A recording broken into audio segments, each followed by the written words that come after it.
La politique de coopération de sécurité, c'est en fait la rencontre d'une nécessité et d'un besoin.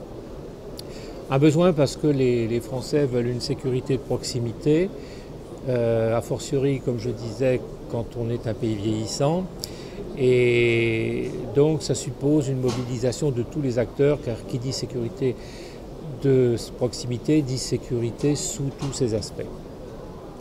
Et c'est à partir de cette idée-là, et le contexte des finances publiques faisant que l'État lui-même ne peut plus tout faire en ce moment, qu'on s'est dit qu'il était intéressant de mettre en place une politique concrète de coopération de sécurité entre les forces de sécurité de l'État et les forces de sécurité privées. Ceci dit, on n'innove pas à 100%, puisque sur le terrain, on sait très bien, notamment dans les petites villes, que des coopérations ont lieu. Il ne faut pas oublier non plus les polices municipales qui sont très très importantes. Les coopérations sur le terrain ont déjà lieu. Mais disons, il est nécessaire peut-être de les organiser et de leur proposer une méthodologie pour être plus efficace, et une méthodologie qui ne soit pas très contraignante. Il ne s'agit pas de monter des usines à gaz qui obligeraient tous les services à faire des rapports, des contre-rapports, des expertises, etc. Non, il s'agit d'être ensemble sur le terrain, de garder chacun pour soi ses prérogatives propres. Pour des raisons juridiques, il ne peut pas en être autrement. C'est-à-dire que les forces de sécurité de l'État gardent ce qu'on appelle la sécurité générale, et les forces de sécurité privée peuvent coopérer en apportant telle ou telle information qu'elles pourraient juger utile. Je vais vous prendre un exemple concret pour un petit peu fixer les idées. Vous imaginez un centre commercial assez proche d'une gare dans une grande ville. Vous avez là tout un périmètre avec des flux importants de population. Vous avez la présence des forces de sécurité de l'État. Vous avez la plupart du temps une police municipale. Et puis vous avez les agents de sécurité privée qui sont en contrat avec les responsables du centre commercial, de telle ou telle entreprise qui y est, etc.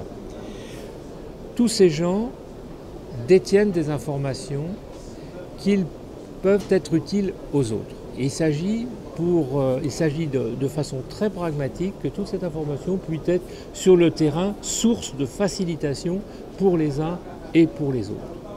Je peux prendre un exemple un petit peu plus pointu qui a été mis en place le 1er juillet dernier, donc c'est tout récent, sur le secteur de la Défense, donc dans l'ouest parisien. Où là, le problème était un petit peu plus pointu. Vous avez beaucoup de sièges sociaux de grandes entreprises qui sont en plus des tours, et un flux énorme de population, une gare routière, des transports de tout type, et visiblement, dans le cas de Vigipirate, un endroit cible. Et on s'est dit qu'il était important de donner aux agents des habitudes communes, un langage commun et des réflexes communs pour pouvoir, en cas d'attentat, en cas d'événement grave, disons, parlons pas forcément d'attentat, mais en cas d'événement grave, savoir réagir utilement. Donc ça, c'est un exemple ponctuel. Si je reviens à la coopération de sécurité que l'on entend mettre en place sur le terrain, on est en train de travailler à une circulaire au préfet, avec la police et avec la gendarmerie. Il faut la travailler bien entendu avec les professionnels, puisque rien ne peut se faire sans eux.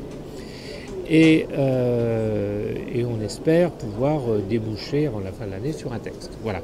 Donc ça, c'est en gestation.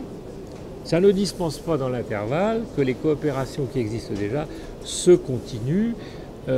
Encore une fois, ça donne un cadre.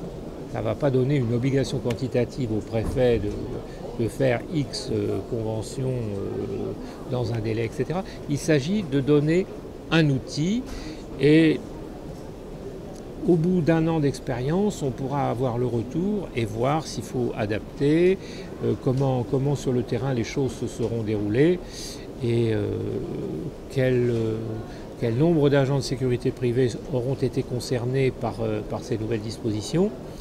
Voilà, et si les forces de police y ont retrouvé un intérêt, voilà, il y a tout un petit diagnostic à faire, mais l'expérience vaut vraiment d'être tentée.